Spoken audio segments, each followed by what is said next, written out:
All right. Welcome back, everybody, to the True Alien Podcast. It's your daily dose of the weird, the strange. Or bizarre. Exactly, the bizarre. And, we're here to explore those stories, those accounts that make you tilt your head and go, huh, is that real? Did that actually happen? Yeah. We're talking about aliens, UFOs, Bigfoot, you name it. If it's out there, if it's weird, if it's strange, if it's bizarre, we're talking about it, and, we're going to have a little fun along the way, but we're also going to try to get to the bottom of this and separate the strange facts from the even stranger fiction. The truth is out there somewhere, right? That's right. That's right. And joining me today to help me navigate this particular rabbit hole is our paranormal probe expert. Oh! The one, the only, Julia Jones. How are you? I am fantastic. Thanks for having me, as always, ready to put on my skepticism hat and really dive into what you've got for us today. Yeah, you might need a few extra layers on that skepticism hat today because today's topic is really out there. It's a doozy, so strap yourselves in, listeners, because today we're diving headfirst into a paranormal probe that pits two of history's most iconic rule breakers against a cosmic menace. Okay. This one is pirates versus aliens. Okay, so we're really doing this Pirates versus Aliens. Is this like a movie I missed, or? It's a story I missed. Okay. I mean, it's something that I came across and I said to myself, we have to talk about this on the show. Yeah. So the log line, if you will, goes something like this. Picture the 17th century. Okay. Bloodthirsty aliens. They decide to show up on Earth. Oh. And their goal, planetary domination. Classic. Yeah, you've seen it a million times, but here's the twist. Who rises to defend our little blue marble? I'm going to guess it's not the Navy SEALs? Not the Navy SEALs, not the Army, not kings, not admirals. No, a motley crew of rum-soaked pirates. Wow. Okay. All right. So we've got swords versus lasers, sea shanties against alien war cries. This is an interesting matchup for sure. A hilariously anachronistic showdown, if you ask me. It really is. So for our listeners at home, tuning in today, our job is to kind of take this narrative and see what we can glean from it. Try to retell it in a way that's engaging, of course, but also explore why a story like this, however improbable, might have captured the imagination. Exactly. We're looking at a piece of, let's call it documented folklore, okay? Okay. That lays out this entire saga, and, I think we're going to have a good time with this one. Okay, I'm intrigued. Lay it on me. So let's set the scene. 17th century. Okay. I'm talking about, the golden age of piracy. I mean, we're talking about real pirates here. And who do we meet? Well, we meet Captain Jacklyn, Jackie Sparrowhawk. Ooh, I like her already. Yeah, and you can imagine her. She's a leader who is more guided by instinct and a good supply of rum than any formal naval training. As one is in the 17th century. Exactly. And her ship, the Wobbly Walrus, was, well, let's just say its structural integrity was a constant topic of debate among the crew. So not exactly seaworthy then. Seaworthy enough. And the crew was a real collection of individuals. I mean, we're talking about people whose primary skills involved things like enthusiastic, if off-key singing, and a remarkable ability to locate buried treasure and then immediately lose it again. So your classic pirate crew then? Classic pirate crew. Yeah. Their days typically involved, the usual pirate activities, acquiring other people's belongings, enjoying spirited beverages, and engaging in the aforementioned strategically dubious karaoke sessions. Strategically dubious karaoke. We're going to have to unpack that one a bit later. But for now, paint me a picture of this, this extraterrestrial interruption to this maritime mayhem that they've got going on. Okay, so their relatively chaotic existence takes a sharp turn when the sky, as our source dramatically puts it, explodes. Explodes. Okay, not a storm, not thunder, not lightning. We're talking about a full-on arrival of a spaceship. Whoa. Okay. And this wasn't some subtle, shadowy UFO sighting. This was a massive vessel. Okay, it was described as having gleaming tentacles. Gleaming tentacles. I love it. And lights that throbbed with a distinctly unfriendly aura. Okay, this does not sound like a friendly visit. It descends upon the Earth and begins deploying, well, let's call them invaders, armed with laser weaponry. Definitely not in the pirate playbook, I imagine. No, this is not your standard sea monster encounter. Right, so we've got tentacled and laser-equipped invaders. That's, a step up from your average Kraken. How did these pirates, who, you described as singing off-key and, maybe not having the strongest navigational skills, how did they react to this interstellar intrusion? Well, initially, as you can imagine, there was widespread panic in the coastal settlements. Right. I mean, nobody knew what was going on. Yeah. But among the pirates, that fear kind of quickly curled into something more akin to indignation. Indignation, okay. Yeah, these aliens, who were quickly christened Star Squids, Star Squids. in a rather inspired, rum-induced naming ceremony. Of course, of course. They weren't after gold doubloons, they weren't after treasure, they were after the whole planet. And perhaps, even more importantly, they seemed to be disrupting the flow of rum. Oh no, the most important thing. For Captain Jackie and her crew, this wasn't just an invasion, it was a personal affront. A personal affront to their rum supply? I can see how that would be a problem. Absolutely. Yeah. So Captain Jackie, facing this threat to her favorite beverage, she decides to take matters into her own, probably slightly sticky hands. Probably, yeah. So what does she do? Picture her, okay, a parrot squawking strategic advice from her shoulder, Okay. a half-crazed glint in her eye, and a cutlass that had seen better centuries. So she's ready for a fight. Oh, she's ready, and she rallies her crew with the logic that only a pirate could appreciate. Okay. They weren't defenders. They were takers. Okay.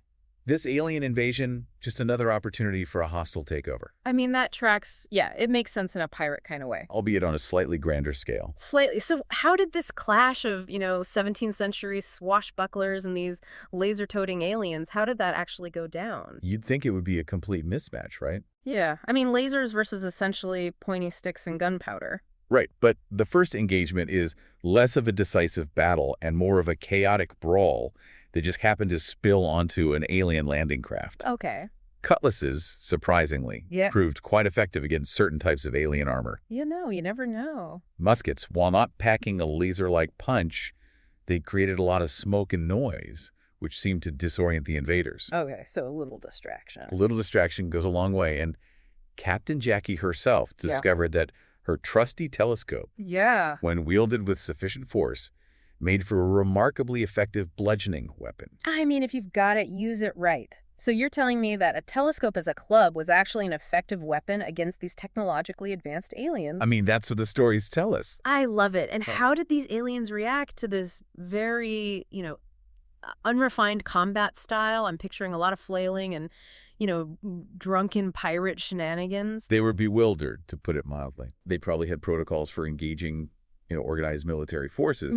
But these wet, noisy primates who fought with the raw ferocity of cornered stoats. Stoats, okay. And had absolutely no regard for conventional tactics. It threw them completely off their game. Yeah, you just can't plan for that kind of chaos. You can't. It should have been a swift victory for the aliens. Yeah. I mean, by any logical assessment. Right. But the sheer unpredictability of the pirate fighting style, it worked.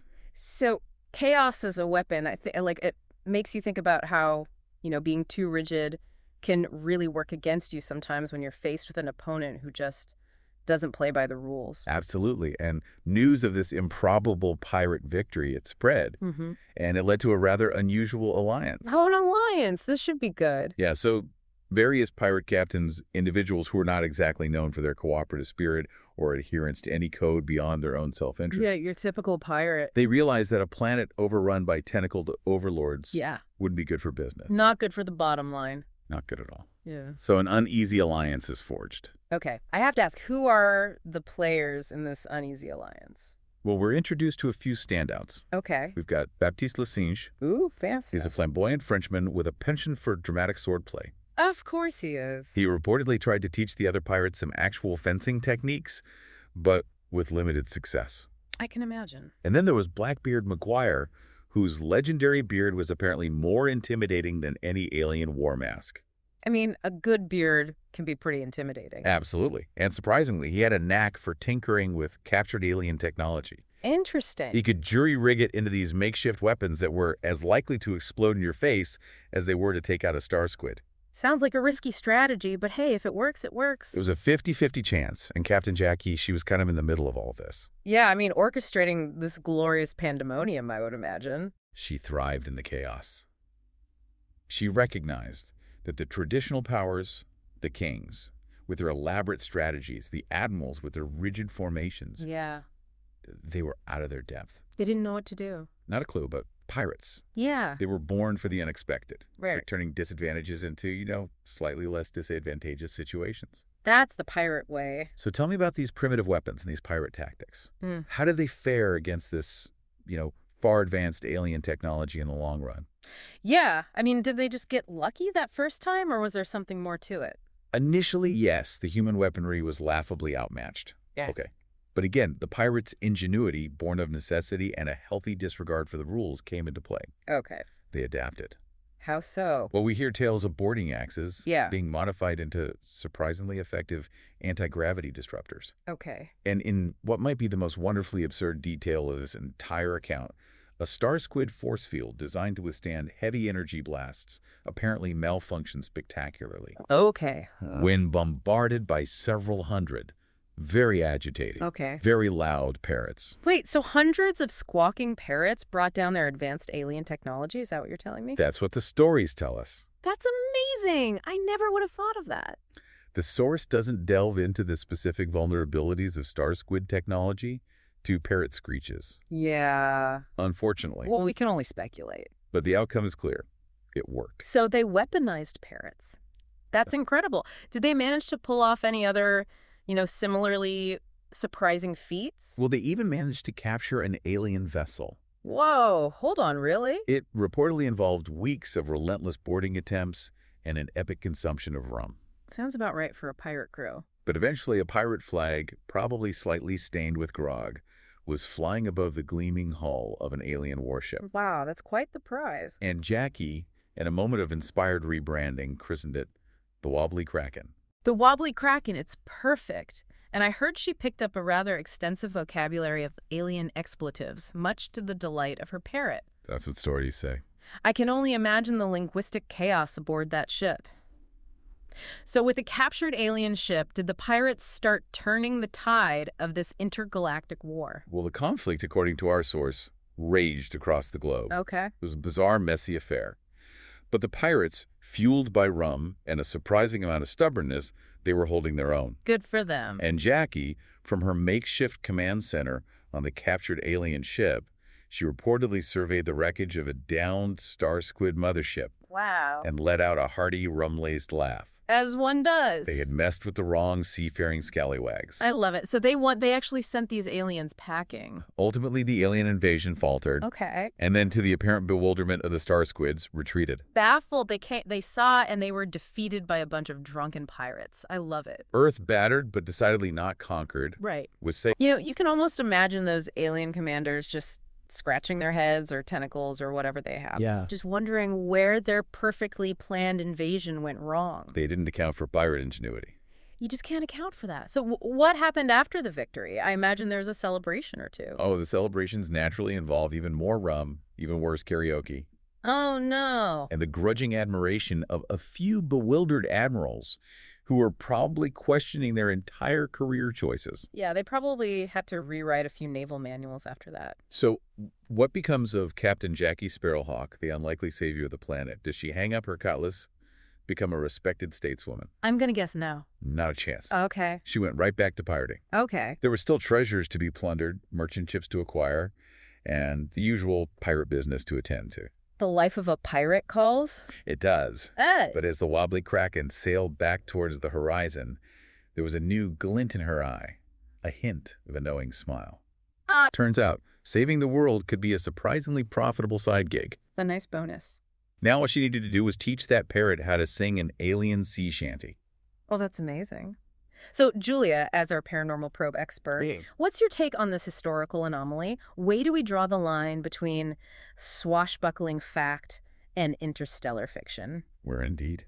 Well, while the image of pirates battling tentacled aliens with lasers is undeniably entertaining from a purely factual standpoint, the likelihood of this being a historically accurate event is, let's just say, exceptionally slim. Exceptionally slim. We're talking, thread the needle slim here, but there's always a but. There's always a but. Even as pure fiction, this story offers some food for thought, Right. It highlights our capacity for adaptation and resilience, even when facing seemingly insurmountable odds. The pirates' unconventional thinking, their willingness to embrace chaos, their resourcefulness in the face of a technologically superior foe, those become the keys to their unlikely success. And, it makes you think about the advantages of thinking outside the box, of not being bound by rigid strategies when you're facing the unexpected. Absolutely. And it's a reminder that sometimes the most unexpected approaches Right. can lead to surprising outcomes, even if those outcomes involve weaponized parrots. Weaponized parrots. That's the takeaway here, folks. So, just recap, we've delved into this wild tale of 17th century pirates who, fueled by rum and,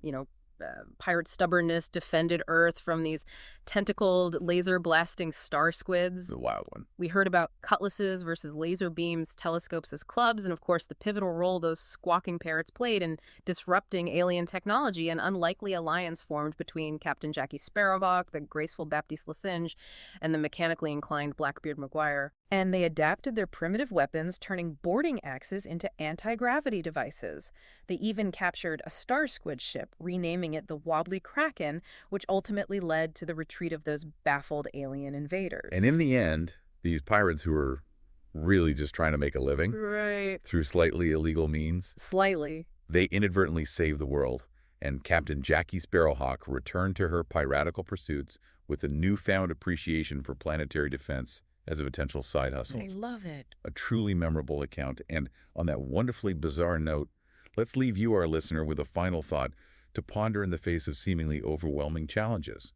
Could our greatest strengths lie not in superior technology or rigid planning, but in our adaptability, our resourcefulness, and perhaps even a touch of glorious, unpredictable chaos? Isn't that good to think about? It's something to consider until our next foray into the strange and unusual right here on the True Alien Podcast. Until then, keep your eyes on the skies and maybe keep a parrot handy. You never know. You never know. We'll see you next time.